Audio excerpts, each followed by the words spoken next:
Salut tout le monde. Hi everyone. Je m'appelle encore Abdulaziz Ola Shuderu. I am still your one and only A.O.S. Aziz Olariwaju Shuderu.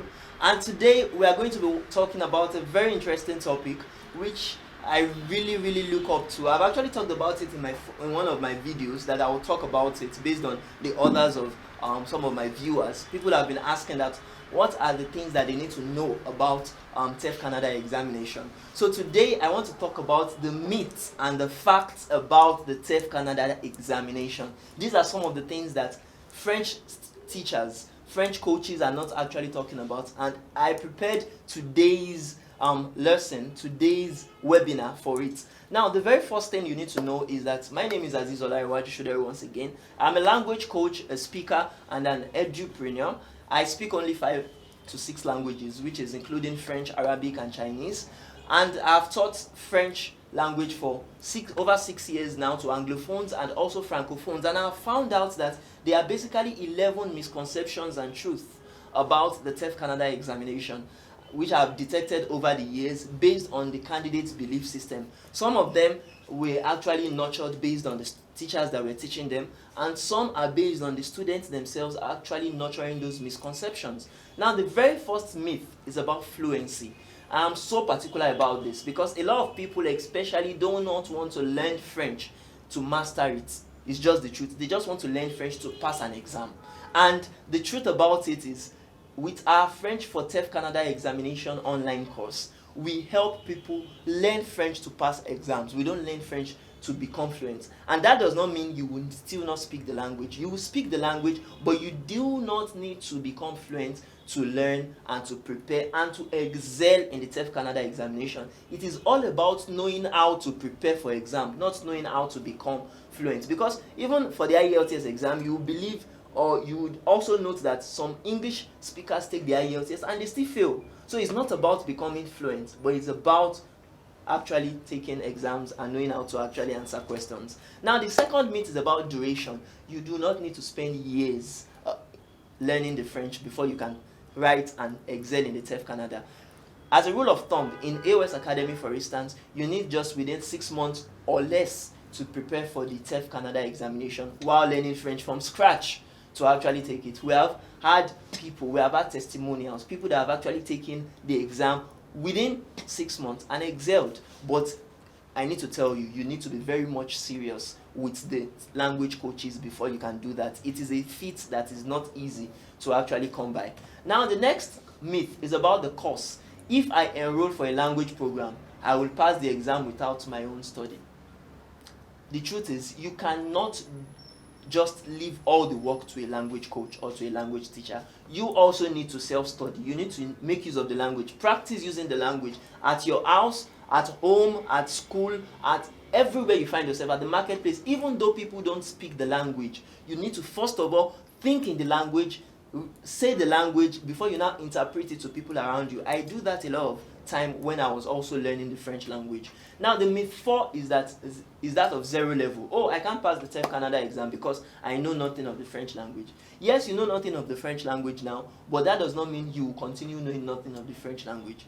You can start your preparation now, and within 6 months or less, as I've said earlier, you would become fluent. You will become spontaneous, rather, not fluent in the language, and take the exam and excel in it.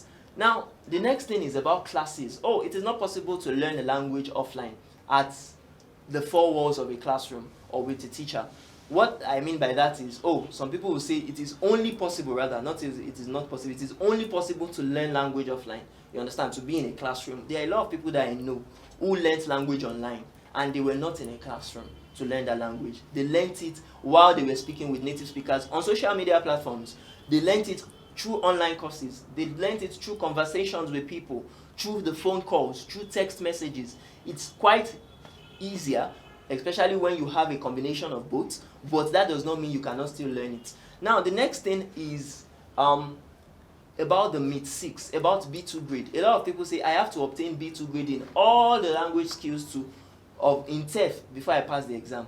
The truth about it is some people don't even just need, they don't need B2 in order to pass it. They need just B1. Some people need C1. Some people need C2. So it doesn't mean that you need to have that B2 before you pass the exam. You can actually have lesser than it, or you can have even more than it to pass the examination and to make use of it for what you want to use, maybe for Canada immigration, for instance. Now, the fact 7 is the aspects. Why do we do this work? The reason why we do it is because, firstly, there are a lot of aspects we teach, we cover in A.O.S Academy, but we have discovered that for the test itself, you just need some few aspects of the French language. You do not really need to cover aspects like literature, aspects like, it's just the grammar of the language. You need to focus on the speaking of the language, the speech of the language, the conversational competence, the ways you would identify pictures, for instance, in the language, you understand, that you would use to interpret conversations and informations. Now, the next thing is about chances. Chances in terms of, okay, take for instance, the TEF results. There is a chance that we benefit now if you actually learn and actually make use of the TEF Canada. For Canada immigration, for instance, they are giving over 50 points for people that actually learn the TEF Canada examination. They actually learn French and take the TEF Canada examination. So if, for instance, you actually learn it, not only will you even be able to migrate, you would also be able to study abroad, study in a French-based school, for instance, for your degrees, your academic degrees, your professional credentials. For instance, if you're a doctor, you can collect licensing through the use of the TEF Canada result. Another thing is the skills. You would learn skills in relation to the listening, the speaking, the reading and writing of the French language. Even though you will not become fluent, there is virtually nothing people would speak to you in French that you will not have idea about. And that is one thing about the TEF Canada exam.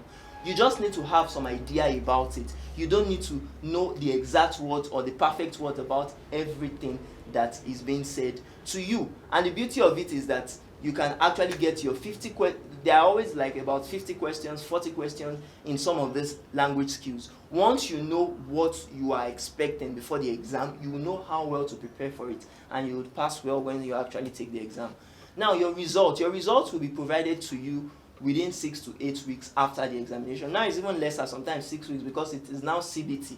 So they actually mark the exams lesser, and you get an official certificate of results. It is not a because some people always say is a result, is a certificate. It's not a certificate because it just lasts 2 years. After 2 years, it has expired, and that's why we in A.O.S Academy, for instance, we take the exams every 2 years in order to actually be to always get updated about how the modus operandi of the examination. So if you take the exam now, you have to use the results within now and 2 years time in order to actually use it for what you want. And the last thing is the attempt. You don't need to actually attempt TEF Canada more than once, but that is if you actually prepare well, if you focus, and if you know what you are expected to do in the exam before you actually take it. Even francophones, I know francophones that still fail the TEF Canada exam. So it doesn't mean that you become fluent in it. They were brought up with the French, but they still fail it. Why? And I know anglophones that write it once that just excel in it. So it boils down to you knowing the tricks. Now, what is the trick to the TEF Canada preparation? Now, based on popular demand, I have created a step-by-step guide to teach French from the very scratch to learning for TEF Canada and to preparing for TEF Canada. It covers both the French beginner A1 and A2, French intermediate B1 and B2, and advanced programs C1 and C2 with TEF preparation classes. And you will have access to speak with me one-on-one using the French language. We are launching very soon, and if you want to be part of the people that are going to benefit from this online course, do yourself a favor by actually signing up for the online course within now and no later than now. So thank you very much. I will leave a link below or above this video for you